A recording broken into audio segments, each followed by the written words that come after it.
Spending the better half of last year in utter silence, Xiaomi basically lowered expectations from the market as well as the consumers for what the company's direction is going to be going forward. In the meanwhile, companies like Samsung, Motorola, Echo, even Honor try to take over the space into the market carved out by Xiaomi for the premium phone offered at a budget price mechanism. But the company recently launched the Redmi Note 3 and is trying to come back with a vengeance, wants to take their space back. My name is Bharat Nagpal and we're going to be reviewing the new Xiaomi Redmi Note 3.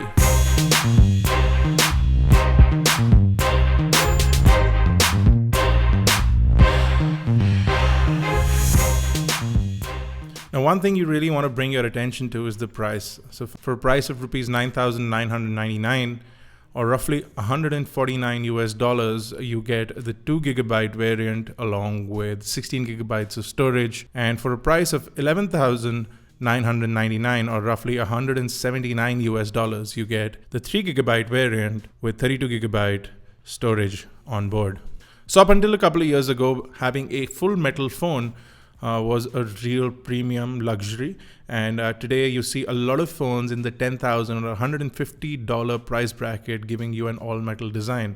The Redmi Note 3 belongs to that category. It gives you an all-metal aluminum shell which has been anodized and sandblasted to give you this really unique back panel finish. It feels excellent in the hand, but is also robust.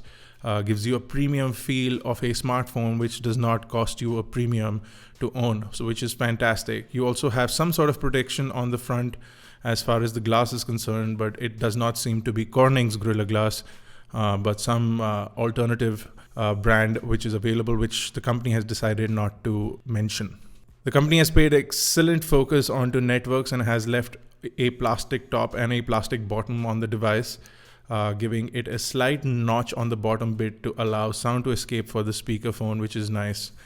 Overall, the cutouts and precision detail for the buttons, which are also metallic by the way, give it a great feel overall and make it not feel like a $150 phone. In fact, it feels a lot more expensive than it actually is. The phone is built quite well.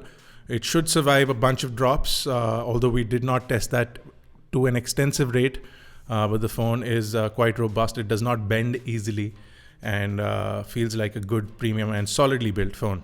As far as the design is concerned, you're quite identical to the previous design Xiaomi phones.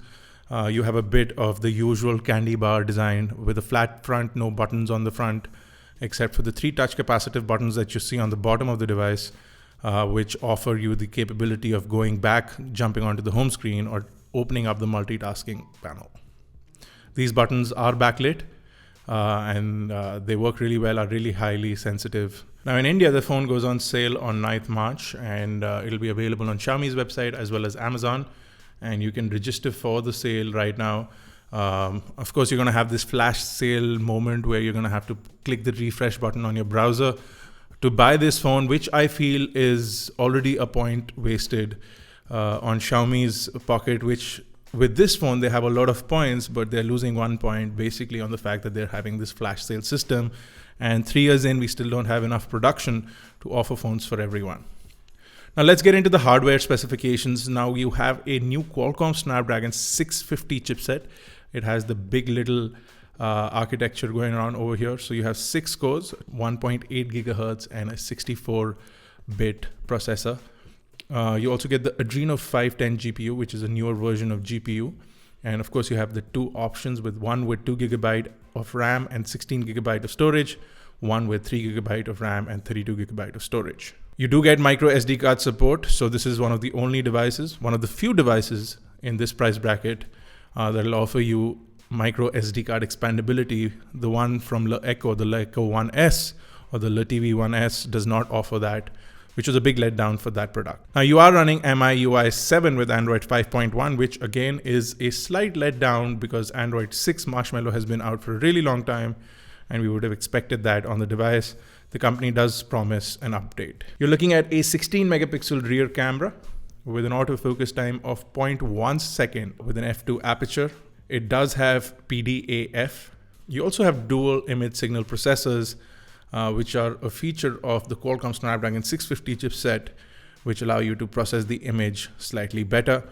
You do have a dual tone flash, and on the front you have a 5 megapixel camera with the same f2 aperture as the rear camera. As far as the battery is concerned, you have a massive 4050 milliamp hour battery, which is pretty impressive for the price that this device is available at. And you also have your usual set of sensors with an e-compass, proximity sensor, ambient light sensor, a gyroscope, accelerometer, a fingerprint scanner, which is mighty impressive, sits on the back of the device under the camera in a symmetrical shape and design.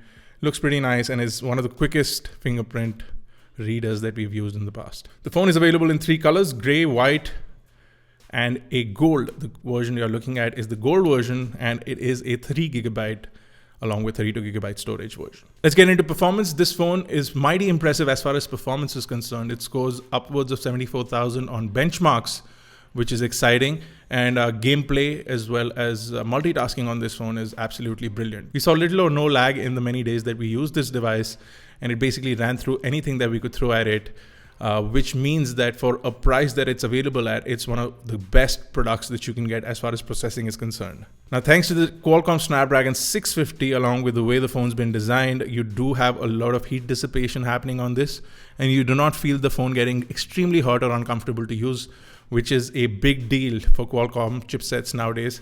And it looks like the company's finally sorted out their issues, and this device does not seem to heat up or trouble the consumer in any way whatsoever. Now, coming back to the performance aspect of it, you will be running through most of your tasks without issues. We tried playing high-end games. We tried running multiple browser tests and all sorts of benchmarks, and we found the result to be quite impressive. You do have a MIUI, which is certainly slower than many of the other UIs that you can get out there, and much slower than raw Android.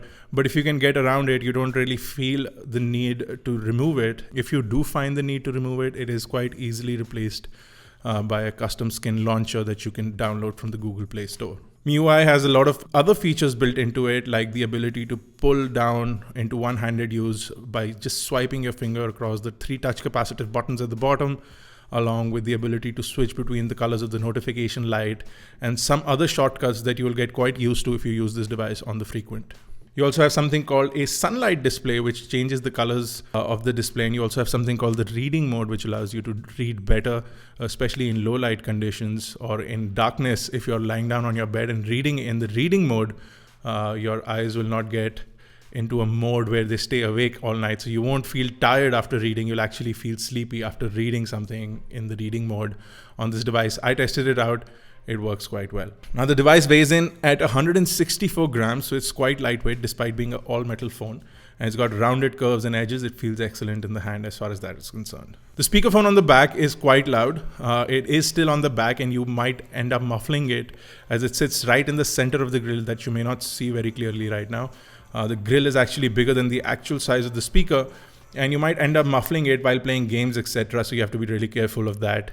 And it does seem to annoy a little bit. The speakerphone is loud enough, and a small notch in the bottom plastic allows it to sit slightly higher than what it would if it was flat, allowing the sound to escape from the back, giving it a slightly better sound when laying flat on the table. But it's not the most impressive speaker system that we've seen, and it's definitely not as good as a forward-firing or a side-firing speaker that is now available on many devices. Now, coming to the cameras are quite impressive for the price that this phone is available at. The one downside compared to Le Echo's phone is the fact that you don't have 4K video recording. So you're not looking at higher end video, you're looking at 1080p for the video. The video is exceptionally shaky with people who have shaky hands like me. I did not like the video quality quite as much as I did like the photo taking capabilities. Image capture is quite impressive and sharp. You have a lot of filters built in, and you see little or no lag while jumping through many of the settings of the camera, whether you're turning HDR on or off, whether you're turning flash on or off. The camera UI is seamless. It's very intuitive, very easy to use, and you'll run by it very quickly. You'll get used to it quite quickly, and you'll know your way around it as soon as you use it for the first time. It's quite impressive. As far as the images are concerned, you have a lot of depth of field. So if you're taking images of products up close, you'll see a lot of bokeh in the background. You'll see a lot of detail as far as color is concerned. And you'll also see a lot of depth in most of the images, which is quite fantastic. You see good levels of black, and contrast is mighty impressive. Sharpness is good too. Thanks to the face detection autofocus, you'll see that your images jump into focus quite quickly. The minute you tap on your subject, the device will jump into focus. You also have the capability of adjusting the exposure of the image before you capture it by swinging your finger around, which is a feature which is only seen on higher end devices, now comes down to the $150 or 10,000 rupee price bracket, which is again something that is quite appreciable from the Redmi Note 3. The front camera as well as the rear camera both have wide lenses. You also have the ability to jump into a fisheye mode. Video capture allows you to go into slow motion or time-lapse video, which is something nice as an inbuilt feature. Although many of the other brands, you can have this feature enabled by downloading a third-party app. So it's more a software thing than something built into the hardware. Now, as far as phone call capabilities are concerned, the phone does not support certain bands, but as far as LTE is concerned, we found it working without any issues. Phone calls are crisp, so is sound quality coming in and out, so you'll not have any issues with that. You can have 2 SIM cards in there, or you can have 1 SIM card and 1 micro SD card. It's completely up to you. So there's nothing magical happening inside the box of the Redmi Note 3 either. You get a phone along with a charging brick and a charging cable. You also get a SIM removal tool along with some documentation, which was unfortunately Chinese in the unit that we were using. But finally, when it launches in India and other parts of the world, it's going to be in English, hopefully. Now, the battery is quite impressive. A 40-50 milliamp hour battery will last you through the whole day. We tried running the device through its paces, and from the morning to the evening, it was basically left with more than 30% of charge, which is quite unique for an Android device running on so many things. The kind of task that we ran it through, we are quite happy with the overall resultant from the Redmi Note 3 because of the big battery.